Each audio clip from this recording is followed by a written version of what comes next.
Thank you, Michael. Hello, everyone, and thank you all for connecting for this fourth edition of the Big Rethink. So my name is Esther Perrin, and I am your host for today. I'm also NewCities lead coordinator on the Wellbeing Cities program, which highlights cities who are investing in their residents' well-being and quality of life, who are putting together inclusive, sustainable, and highly inspiring initiatives. Our focus today will be on the necessity of shifting the way we think about urban management to match what we're learning from the ongoing pandemic. COVID-19 has shown us that health and well-being tend to be overlooked in planning, especially when it comes to our resilience and to the needs of the populations who are most vulnerable to these crises. If we are to come out with stronger and healthier communities, we need to take the time to understand how to better integrate health and well-being into urban planning and policy. So this is what we'll look at during this webinar. We'll discuss the impact of COVID-19 on local, vulnerable, and racialized communities, and how cities have adjusted the way that they work with them. We'll also look at what lessons from the last few weeks or the upcoming months could be integrated in order to build equity, health, and well-being into long-term urban planning. We're joined by a panel of three exciting speakers today. The first is Arlette Verkruisen, the Director General of Brussels Housing, who in this role leads the program Calico, Care and Living Community, co-housing project subsidized by the European program UIA. Dr. Maria is our second speaker. She is today's expert on environment and health. She has been with the World Health Organization since 2005, where she leads the Department of Environment, Climate Change and Health. And thirdly, Emmanuel Pratt, who founded the Sweetwater Foundation, a nonprofit on Chicago's South Side, which regenerates vacant spaces and abandoned buildings through urban agriculture, art, and education. Emmanuel is also an urban designer and a 2019 MacArthur Fellow. So really exciting panel for you today. I think to kick off the conversation, I'd like for us to have a look at the concrete impact that this crisis has had on urban populations, particularly on the most vulnerable. And to kick things off, Arlette, I'll turn to you. If you could start by telling us a little bit about the Calico projects and within the context of this pandemic, tell us a little bit more about how residents are being affected and what mechanisms you're putting in place to help them through it. Okay, thank you, Esther. Well, Calico is, as you said, care and living in community. It's an intergenerational and socially diverse co-housing project built in interaction with the neighborhood that combines new forms of community-led housing and care. We will provide 34 new dwellings within the framework of a community land trust, which will be organized in 3 clusters. The first is the gender cluster, will rent housing to older women and single mothers. We have the community land cluster, which will sell dwellings to low-income families and rent to older people, plus 55, unable to obtain mortgages. They will also provide 2 housing units dedicated to people at risk of homelessness, Housing First program. The care cluster will accommodate different phases of life through the birth and end of life, facilities open to the residents and the wider neighborhood, and will provide intergenerational housing. There will also be 1 common space that will be open to residents only, and another open space to the wider neighborhood where activities dedicated to local initiatives can be held.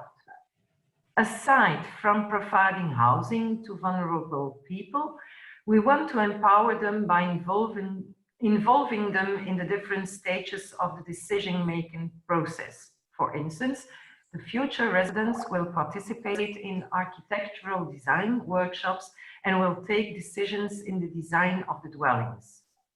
In order to establish a community-based model of care for our project, care groups are organized with the future residents.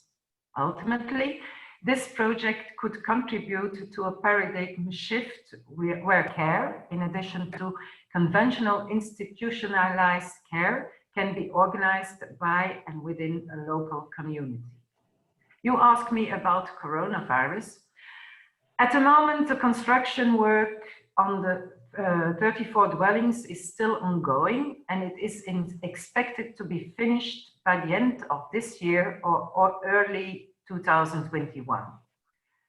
But due to the quarantine measures, the construction works have been halted partially, and we will therefore be experiencing a slight delay. The pandemic has a special resonance for the Calico partnership. Calico provides affordable housing, and many people have to stay locked in unacceptable housing conditions, sometimes damp or overcrowded, with most landlords still expecting rent despite the economic outlook. Even worse, some people do not have a place to stay locked in.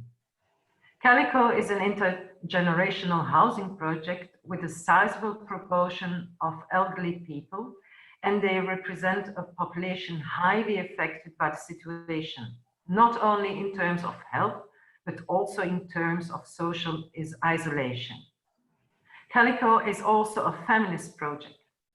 Women are already more affected than men by precariousness and housing shortages, and the lockdown has brought with it scandalous rise in domestic violence. Finally, Calico wants to allow people to live in an environment of mutual care, where people can enter and live life in a safe, healthy, and welcoming space. Obviously, a lot of those who suffer from COVID-19 do not benefit from such an environment. Since our future residents were only moving in by spring, summer 21, we didn't have to take specific measures in these uncertain times. We still keep close contact with our future residents any way we can, through WhatsApp groups, email, phone call. Our workshops and care groups are suspended since it would be too difficult to do these types of meetings through video calls.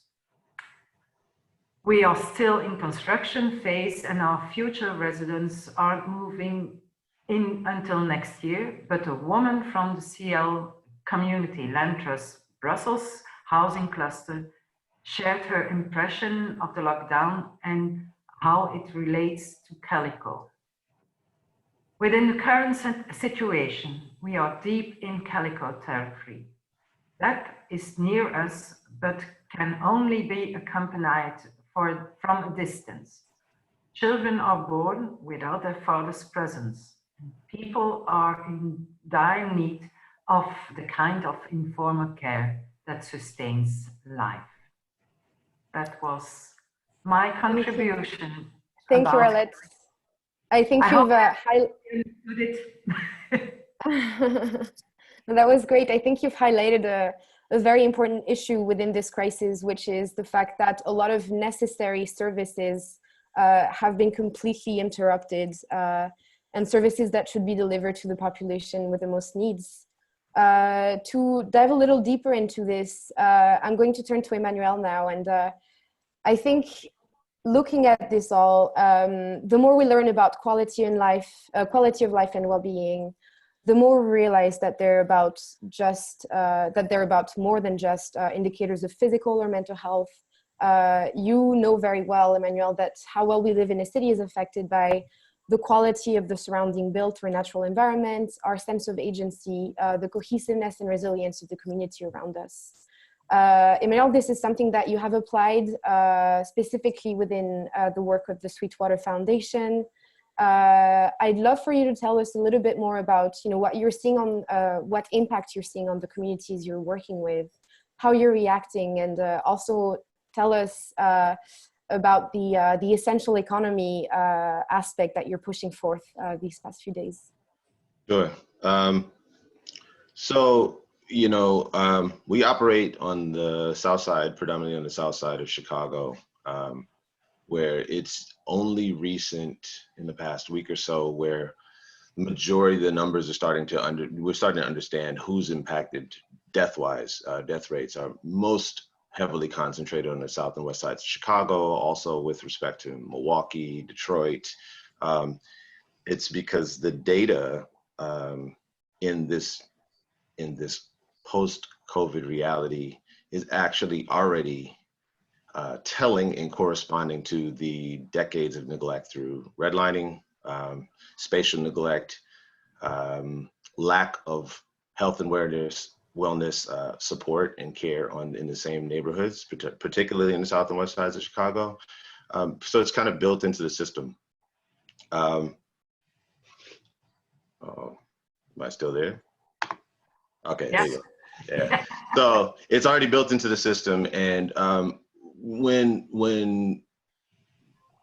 the moment started to really accelerate within the United States, particularly in Chicago, there was already a disconnect in terms of who would be hit the hardest. We kind of already knew, but it wasn't really accurately discussed. And then once we started to look at the work that we do with respect to agriculture, education, the intersection of, education as a potential pathway for feeding some of the most vulnerable populations, but more so what happens when the schools that are already been impacted with a lot of the closures. We had 54 schools closed several years ago, all at the same time across the city. It has all disproportionately impacted the neighbors in the area, in the neighborhoods. And we have this really interesting challenge of we were already systemically and systemically kind of disconnected from a lot of the functions of the city, let alone unemployment, underemployment rates were already high. Now with this mass layoff, now with the closures of schools or schools being operating through e-learning or online platforms, most of the folks who already were challenged for the digital divide are hyper accelerated by that challenge now. So what we've been doing internally is trying to figure out a structure to rethink almost all of it. It's interesting, our team has kind of in a way been practicing for this moment in many ways, because most of our work on the ground connected to food and the agriculture system directly by planting, cultivating, harvesting, connecting, feeding with our neighbors. Feeding our neighbors, employing folks locally, has sustained the level of human connections that were already being dismantled prior to the COVID realities. And quite frankly, now that folks can see that we've linked carpentry and agriculture through a form of urban ecology, we've introduced the concept of we need to rethink the waste streams of our structure, of our economy, of our system. People are throwing away wood left and right as we deforest lands globally. It doesn't make any sense whatsoever. What are our garden beds made of? Wood. Why not deflect the waste stream of the system and save and preserve the wood to build the basics of the garden bed, small, medium, and large, that go into these areas that are quote unquote food deserts, which is also a term verisimilitude. It's a false truth. It's not actually a truth. Verisimilitude, it looks like it might be a truth, but it's really not actually a truth. Plants and nature are regenerative by design. So when we married agriculture, gardening, carpentry, education, and then ultimately started to renovate and rehabilitate the housing in the area, it provided a very different outlook and a possibility to begin to rehearse a future that we're walking into. So as we're watching the other systems dismantle and collapse, yes, we are directly, we know lots of people already that have been impacted by this COVID, by the pandemic. We know people whose families are directly impacted, have been quarantined, people have passed away, other families are mourning and you can't have the funerals. But we are still trying to rehearse and practice a future that does fundamentally question what is essential. How do we preserve life. In most ways, agriculture in an organic fashion preserves life. It celebrates the seed. It celebrates the cultivation of thought. It celebrates the cultivation of plants as they come in and as they evolve, and you feed and you share. New systems come in place where you think about, like, what are the water catchment systems needed in order to integrate into the irrigation systems? How do you do this at scale across 1 block, 4 blocks, 10 blocks, 20 blocks? What are the actual policies needed in order to support this? We're in the process right now of thinking, how do we shift to an online platform, connecting as we're in a practice of social distance? How do you garden with a social distance? How do you carpentry with social distancing? It's actually appropriate. You need about 4 to 6, 6 to 10 feet of space in order to maneuver accordingly. But when you want to share across the network, we're looking at, how do you translate the language? How do you translate the experiences so that each person can then take it for their own family, and then put it into practice, not just worry about, we'll do a workshop for you, so we'll show you how to do it. But it actually accelerates when you put it into practice. So for us, the essential economy is a people, planet, and profit framework. And it really is much more about a metric that has been missing probably from jump. What's community health, not just public health? How do we measure and understand the indices for community health as we scale up across the city? So, for us, we are very much operational. We are not open to the public because we have a very focused team and now more and more people are coming to us saying, now I get it. I completely understand. Like, we're walking into a food shortage. We're walking into the grocery stores being bare. We're walking into our schools being shut down for indeterminate, like, no one knows when they're probably going to open up. So the educational framework we've put in practice is now being put in place at people's homes. So we're also rethinking, what is the future of a farmer's market, right, or a community garden? How do you sustain social distance, and how do you create the interpersonal relationships you need, but still stay focused and rehearse the future? Thank you. I think you put your finger on something that is quite essential to this conversation, and that maybe we'll get back to a little later, which is the need for systemic change and the necessity of really, placing health and placing well-being and placing communities at the heart as the biggest, our primary objective for building cities and building communities. But first, I'm going to turn to Maria, so in your role at the World Health Organization and as an expert on public health and the environment, you have a bigger picture view of these issues, and at the nexus of growing urbanization and the quickly intensifying effects of climate change on health. I think it's becoming more and more apparent that we need to change gears to address matters of public health. Could you tell us, in your thoughts, what we're learning from COVID-19 that would be helpful in changing the way that we treat health and governance? What can we learn specifically from the sense of urgency? We're now feeling more than ever that we don't have time. So I'll let you speak a little about that, and afterwards, Arlette and then Emmanuel, if you want to react, feel free to start up the conversation. Thank you, Esther, and it's very nice to see so many people connecting and sending greetings from different parts around the world.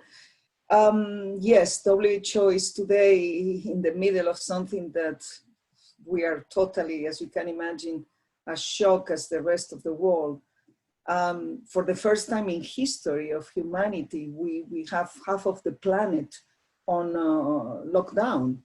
This has never happened before, even in big public health crisis. This is the first time that half of the planet is staying at home. They cannot have a social contact with others in order to prevent a disease and to reduce your vulnerability. This is clearly generating as well a lot of stress and panic to the population. I don't know in your different countries, but believe me, here in Europe, you switch on the radio or the television, is from morning to, 24 hours, talking about the virus, talking about the pandemic, talking about how it's affecting our society, our economy, the social disruption that this is bringing, and therefore creating a massive distress and shock for everybody. It's clear that we need to get out of this differently from how we went into this, and hopefully we will be able to identify those new paths, new roads to tell people, listen, we will do our best to make you less vulnerable. And the way to be less vulnerable and protect better your health, you need to invest or prepare for being more sustainable on the way you consume. You need to reduce those levels of pollution that are going to our water and to the air we breathe. And we need to be better prepared, obviously, and our health systems needs to be of universal coverage. I mean, everybody should be should have the right to have protection, and there our life and our behavior needs to be on a positive way, learning lessons, but clearly taking advantage of this to move on a different way. At the moment we are talking as well, many people is sending us pictures, people working on health and environment is sending us pictures saying, okay, this is New Delhi. 3 months ago, the levels of pollution were absolutely disgusting. People couldn't breathe, and obviously was a big problem for public health. And then people sending me pictures saying, okay, I can see the Himalaya for the first time in India. I can see the Himalaya. Or you can see green water in Venice in the canals, or I can see the water of the lake here in Geneva. It looks like the Caribbean. And so people is starting some advantages of reducing traffic or reducing emissions or stopping the use of fossil fuels. How can we make sure that those good things, obviously we never wanted this. We don't want to say there is something good of the COVID or we wanted this crisis to promote a sustainable development. We never wanted this, but it's clear that hopefully this will be a kind of shake up to everyone and saying, I don't want this again, therefore let's promote a different way of living. I'm sure that many people after this might be as well renouncing to live in very crowded cities or urban spaces because they don't feel protected. They need to go back to nature a little bit more. And this is, again, a very important call for doing our cities, our urban space, to be planned, designed, keeping in mind well-being, keeping in mind that they need to be the place where people not only needs to be healthy, but their health will be protected and promoted. So I'm one of those convinced that you guys working on urban planning, urban design, new cities, the ones working on the urbanization and assisting communities on the cities, you are part of the health community, because whatever you do, you are having an incredible impact in the health of the people. So you are on your own ministers of health, and maybe you don't know it, but believe me, you are. And you can contribute enormously to that. So if we join forces now and we make sure that we remind people how the air quality was during the confinement, the lockdown, if we remind people that, you know, you don't need maybe to consume as desperately as you were consuming, maybe there are other ways of commuting in cities. You don't need to use your private car every 5 minutes and being there on your own on a huge car and then having problems of parking. Maybe look at the city, how it looks like now. And maybe a different way of producing your food can be created as well. So if we are able to pass all of those messages, not to be perceived as an opportunistic green agenda, but at the contrary, a combination of a good, healthy and green transition, this can be maybe a little revolution that will pay some tribute to those who pass away with this horrible pandemic, and that maybe will be the way to start to create something different. But we have very short time, and we need to join forces, these two communities, because I think that the opportunity is there, and hopefully we are not missing it. Later on, maybe we can talk about the stimulus packages and how we use all of those economic incentives that will be created, and hopefully we can use it in the right direction and to stimulate the right decisions. Thank you. Can I jump in on that? Of course, yeah, go ahead. Well, just one condition before you jump in. I've been very frustrated because I can see what is written on your t-shirt. Only, voila, finally. Thank you very much. Okay. So it is, actually, I'll do this. The concept is we the people have sucked. We have not done well as we the people for too long. But fundamentally, we know it is undeniable that we have to coexist in a public. Now, what is the public? Especially now in this post-COVID reality in this pandemic, public water. I mean, the reality is in Detroit and a majority of areas that were already being kind of shut off from support in water or shut off completely in Detroit, Mumbai, in Lagos, and wherever, in South Africa, in the Soweto and Squatter camps, people do not have access to water to even wash hands. So there are these undeniable truths that have been exposed in this moment to the fragility of an already kind of asinine system. There have been so many ways that have perpetuated patterns of disconnection and practices of forced amnesia, if you will.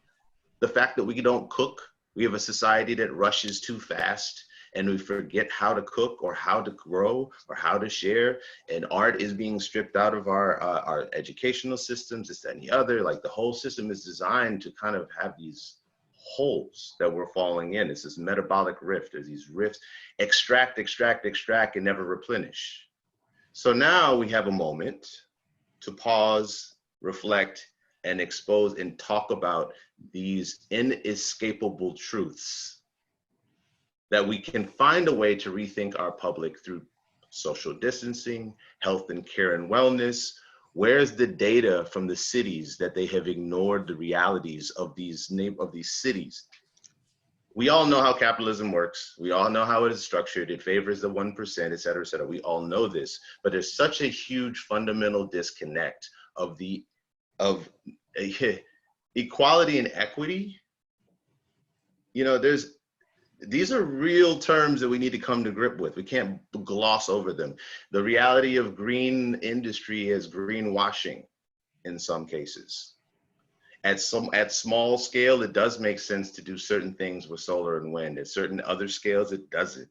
Certain levels of production, of mass volumes of production in the agricultural industries, maybe some of that stuff can and should be offset as production happens in the cities. But guess what? It's still been zoned illegal in a lot of cities. There's so many fundamental disconnects that we have to critically understand what is essential, what's truly essential to support our life, and what are the data and metrics that we need to know, because all this big data conversation misses the mark completely on the reality of lived lives. Thank you, Emmanuel. I think you're making a very good point. And I think before we switch over to the Q&A, I wanted to give Arlette the opportunity of jumping in if you have any comments. Well, the only thing I can tell you, that's what's said here is the reality. And I hope also from the bottom of my heart that in the future, you know, even Brussels, it's small, but it has 1,200,000 inhabitants.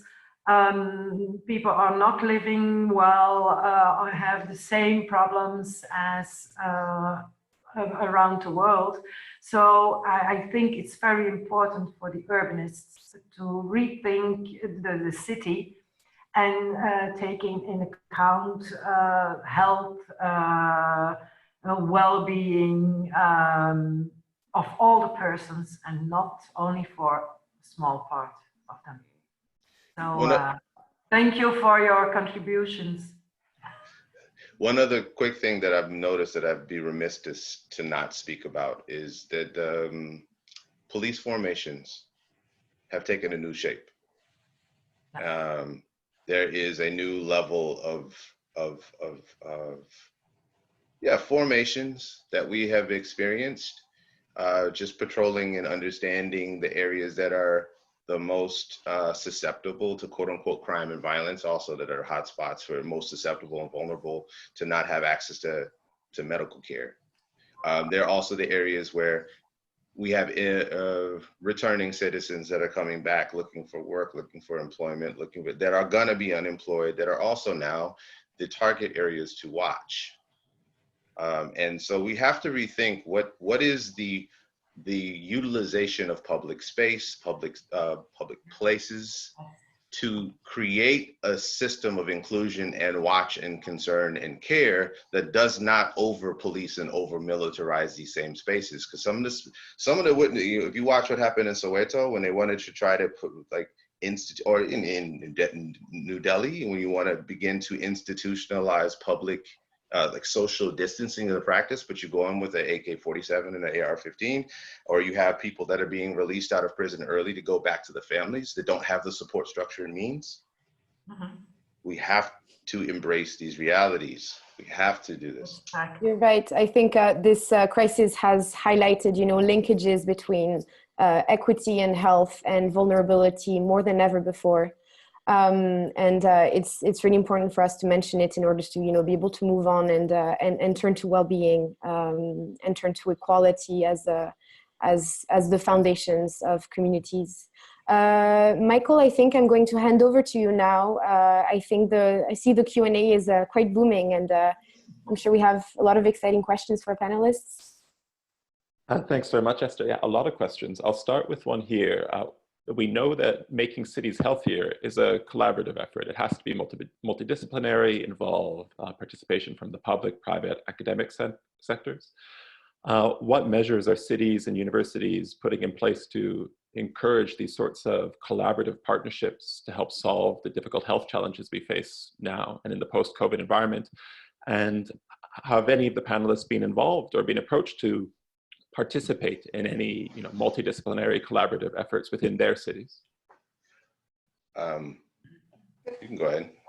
Okay, just to say that, in WHO, we were always saying health has to be part of these multidisciplinary teams, and please include us on your planning of the cities. And then health was always considered as a kind of co-benefit. Means if you have a good mobility plan, eventually you will get some health co-benefits. If you allow people to walk and to use their bicycle, eventually you will have some health co-benefits because you will reduce sedentary lifestyle, you will have a more active lifestyle, and therefore you might even reduce certain diseases associated with metabolic syndrome. I think this has to change completely. Now it cannot be health the co-benefit of certain policies. It has to be the other way around. I hope there will be a demand for saying, okay, this is health and well-being.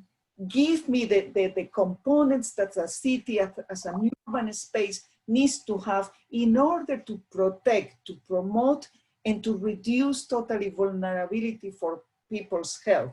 And I think this will be the demand at the moment. So we need to change probably this engine that at the moment it was very much among urban planners a little bit hopefully motivated by the health aspects, but now it should be the other way around. Because what's happening in the world today of this lockdown, as I say, was something totally exceptional. Who will expect that 3 months ago that rich countries will stop their economy and stay at home waiting for a virus to disappear? Even in the best dreams of the public health officer, we never ever thought about anything like that, even to rethink about our future. And this is affecting rich countries and putting us in front of our weaknesses. Yes, we have a certain percentage of people well covered with nice houses and nice facilities, but yes, we have a big proportion of people without.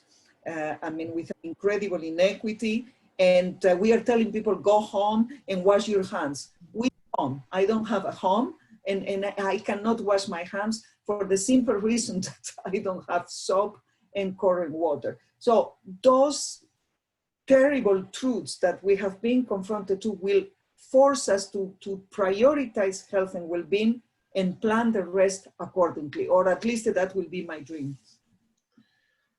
So one thing that we've been doing, we've been calling it a value-based partnership alliance.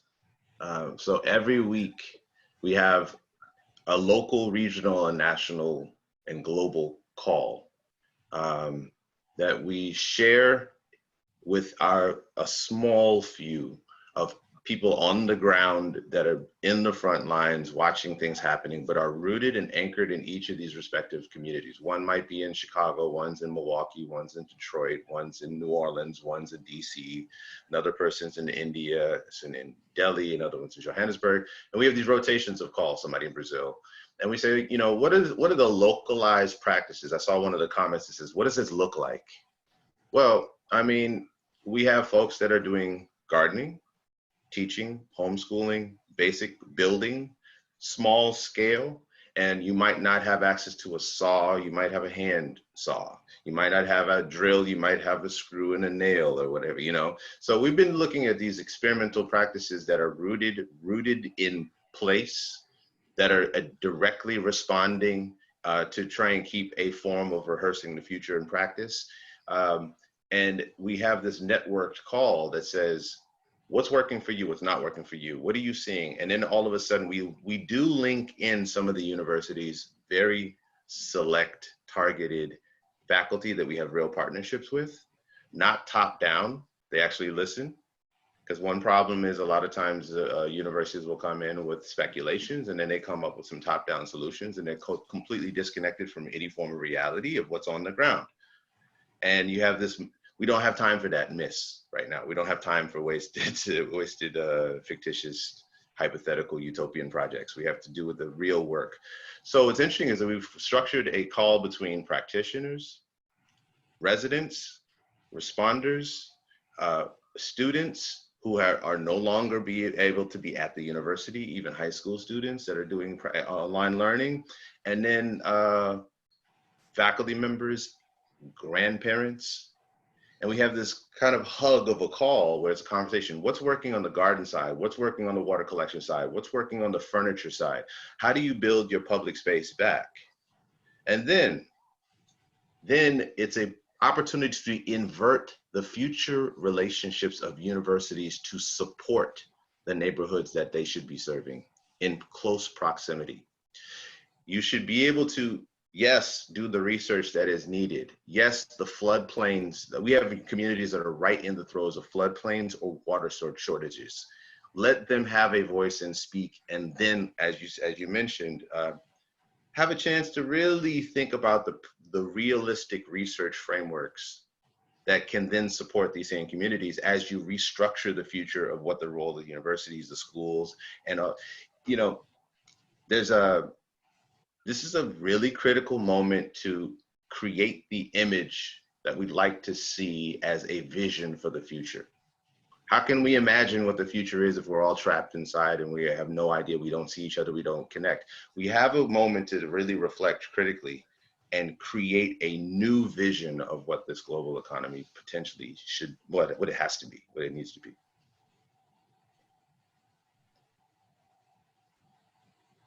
Thank you, Emmanuel. If there are no more reactions to this question, maybe Michael, do you want to pull out a second one?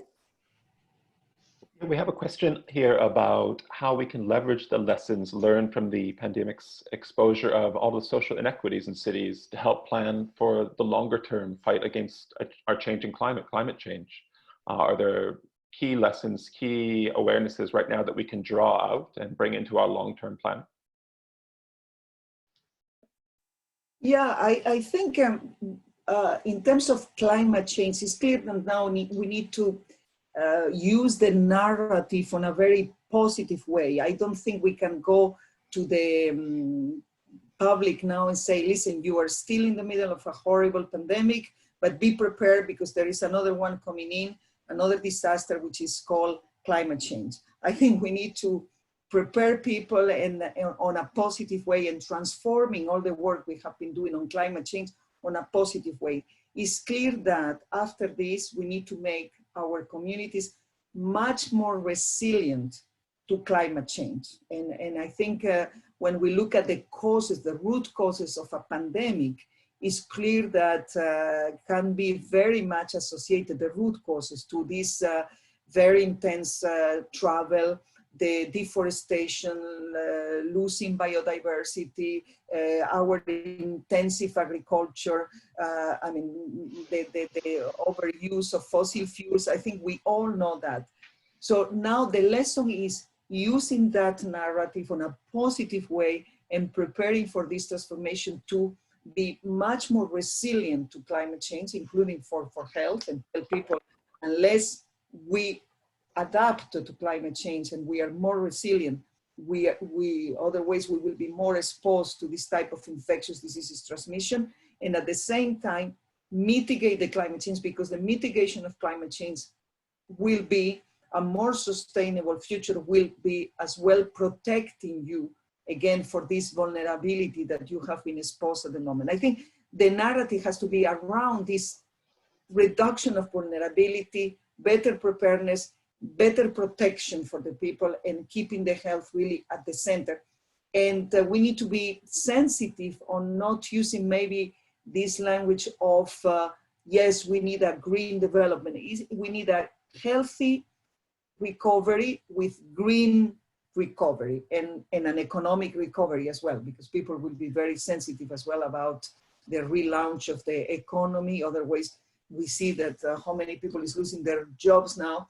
So telling them that one of the lessons could be how many green opportunities for economic recovery will be. Let me tell you one figure that I like very much to use. We are still, the world is still using 500 billions every year to subsidize fossil fuels, okay? And in fact, we never included in that cost the externalities, means how much the health system is paying to treat the diseases caused by the use of fossil fuels. I mean, how much our hospitals, our health professionals are dedicating part of our well-being and the taxpayers to cover for those diseases that were not considered when you were paying tax, when you were paying subsidies to fossil fuels. So this is one of the lessons. We need to use subsidies to fossil fuels to invest in our health system and to better protect the health of our people. And renewable energy, of course, clean energy. Two key things about this. Externalities are designed by economics in order to become invisible. The cost of development in order to develop and do business as usual. Externalities, the cost of soil contamination, or the cost of air pollution, or what have you, the cost of waterways being polluted, the cost of the oil spills, whatever. These are factors that are factored into traditional economics as the cost of development. They're invisible, but we all know that fundamentally the cost of the public health crisis far exceeds a lot of the benefits of these kind of short-sighted, short-term levels of production. There are so many different alternatives to do new ways and methods of production that make a lot more sense. And a lot of times, unfortunately, people are stuck on the concept, the notion of resilience, of returning back to health. But the thing is, how can we be, I'm speaking from my perspective of the South Side of Chicago, one would argue that when was the last time we were ever in a healthy state?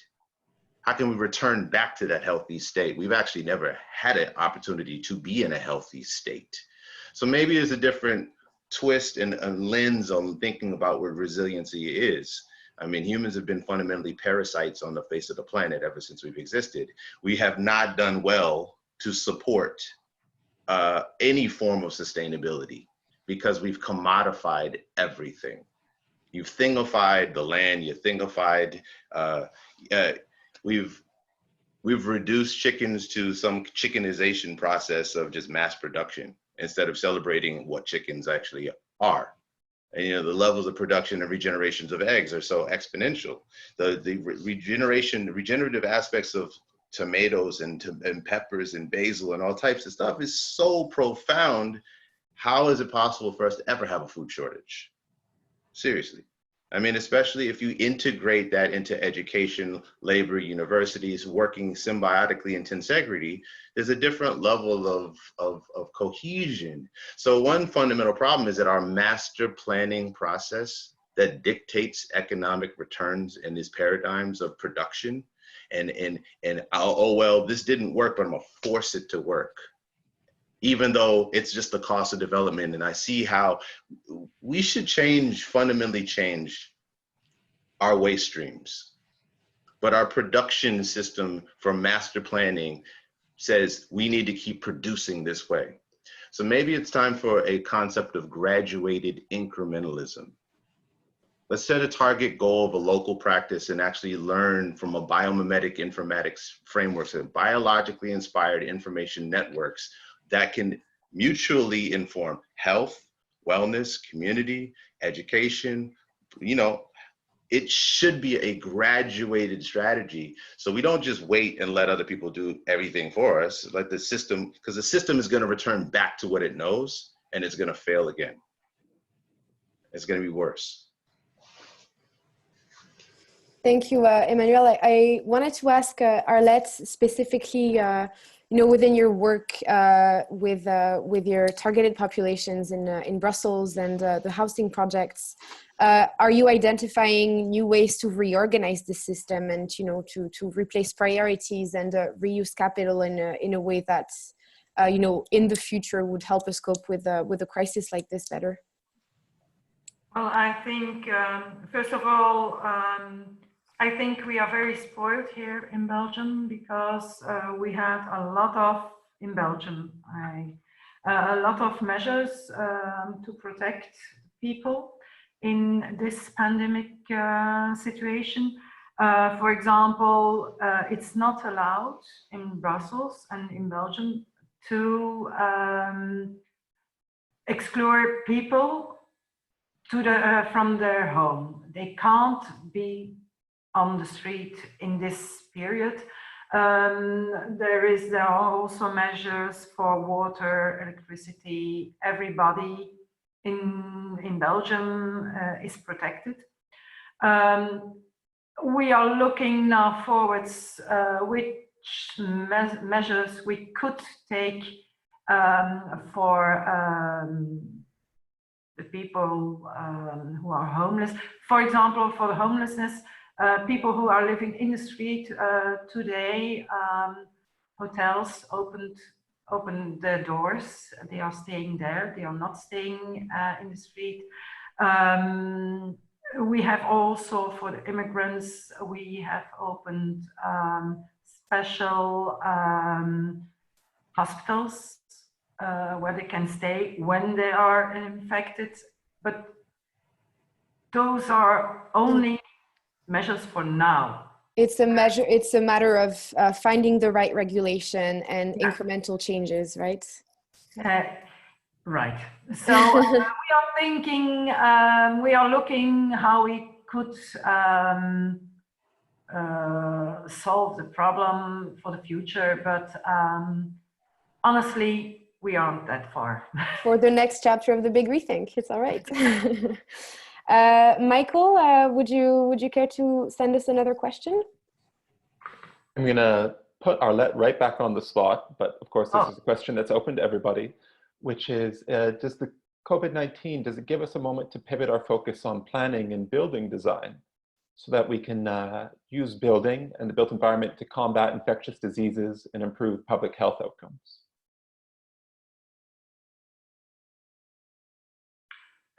I didn't understand. Not a problem. So does coronavirus, does it give a moment to allow us to change our focus on planning and building design and the built environment so that we can, you know, we can build our cities in a way that can combat infectious diseases and improve public health outcomes?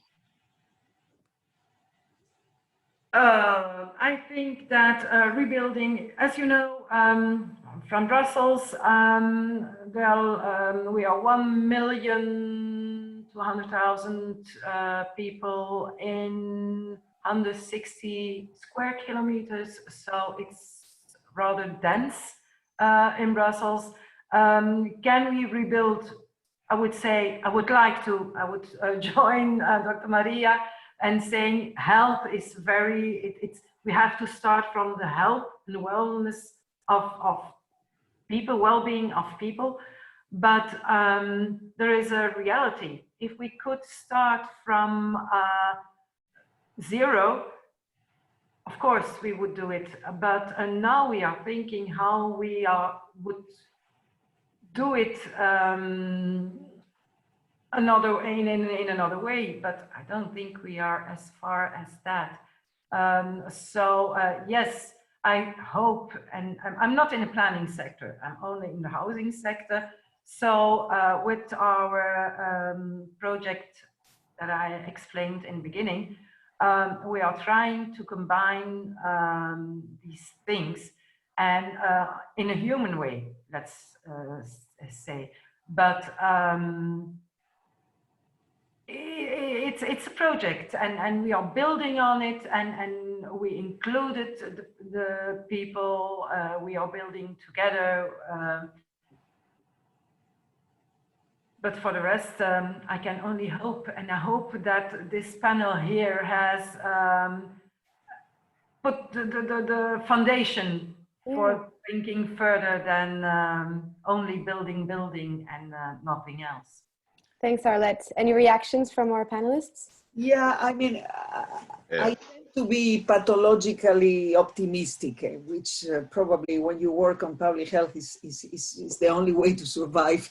So on my pathologically optimistic approach, I know that human nature will take us back to where we were before the crisis, and probably in a few months from now, we will reproduce again our model and our system. But I refuse to the idea of going back 100% and not taking some opportunities to change some things now that the people has been confronted to these inequities, to the fact that you have children at home doing bread. I mean, they didn't know that the bread was something that you can make. They thought that it was on a plastic thing that you buy at the grocery. So kids are now in some houses where they have a little garden. They are buying now a chicken, and they know that eggs are something as well that you can, you know, there is an animal. Or, well, here in Switzerland, we are privileged that we have cows and we can see how milk is coming from. But people is coming back a little bit on a situation where they never been before. They realize how much they love their grandparents, how much they enjoy talking to them. They realize how much they can enjoy being at home and doing traditional things, going to the garden and rediscovering that maybe you don't need to consume so dramatically as before. So how can we take advantage of that? We cannot miss this opportunity, because then we will be intellectually right, but totally disconnected from the change and revolution that needs to occur now. I'm pretty sure that there will be people now wanted a difference, and some of them will refuse to live on those huge, horrible cities, overcrowded and with millions and millions, and will try to create a different approach to and change a little bit their lives. And we need to drive this, we need to lead this. We cannot simply complain or describe the situation. We need to provide some ideas and inspire this movement that has to be created in few weeks. We have only few weeks, because the economic arguments will be so powerful very soon that we need to counterbalance those economic arguments and saying, wrong, if you start to subsidize again fossil fuels, look at the cost for your health system is 5 times more than the subsidies to this fossil fuel. So don't say that this is good for your economy. This is horrible for your economy. And I'm telling the citizen, I'm telling the public about this, because they need to know. It cannot be, the externalities cannot be invisible. I know that they are designed for that, but we need to make it visible. So now that is so prominent, we need to make those externalities very visible. Thank you, Maria. We have time for one more comment, and I think one last question before we close. Time this wisely, but I have a quick response. Oh, great. Yeah.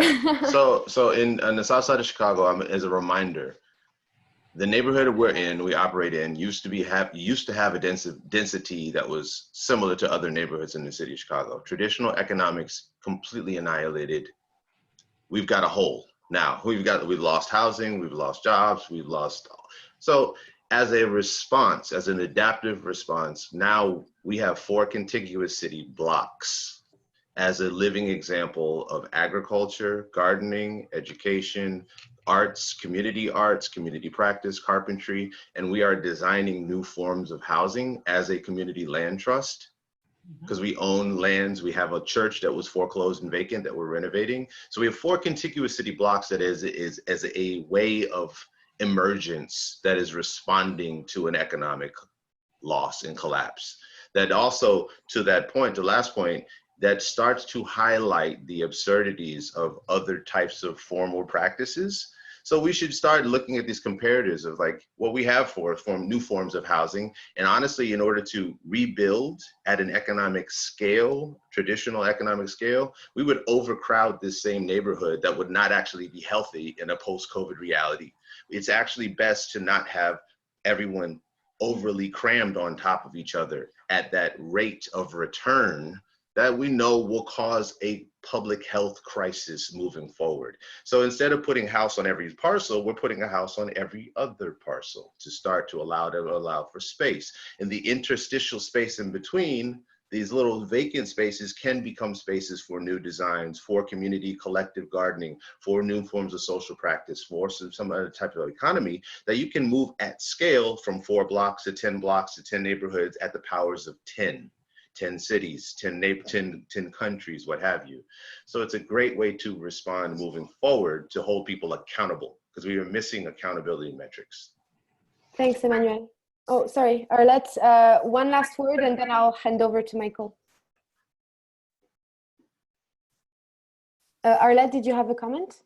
No, I do agree, fully agree with you, but it's not that simple. I think you are speaking from blocks and so, but I don't think it's that simple, because we are very urbanized in Belgium, and what Dr. Maria said also, you can go to the country, but I know that more than 800,000 people are living in a little apartment. Yep. Where there is no green, where there is a lot of violence, there's a lot of, and it's not that simple. I would like, it's a dream. Horrible. Yeah. Points out the necessity of localized interventions, right? Yeah, absolutely. Michael, did you want to come in? So everyone, we're out of time, but if I get a quick nod of agreement from all of our panelists, I can ask one more question and we can close on that. I've got one nod, 2 nods. Maria, I need a small nod. Tacit agreement. I'm going to talk about, I have a question about mental health, and a comment here that psychology as a discipline, it's not been central within urban policy and urban planning to date.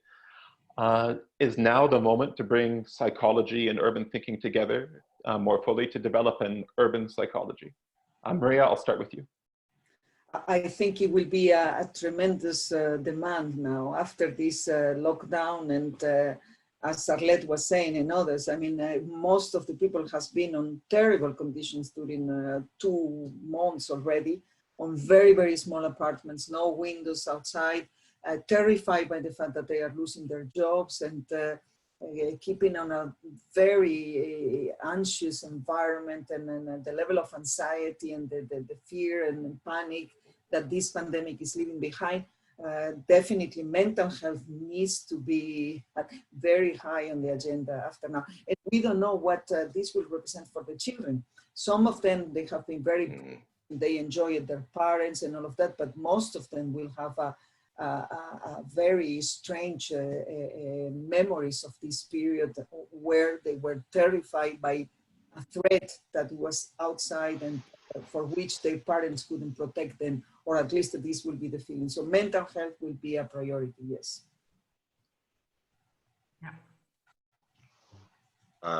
So this is interesting. I'm following some of the chat comments of saying, oh, well, Chicago's not California, the density is here, whatever. It's the bottom line is there's spaces for humanity that we need to be fundamentally understanding across scale, urban, rural, peri-urban, this and the other, that intersect through this mental health and wellness awareness.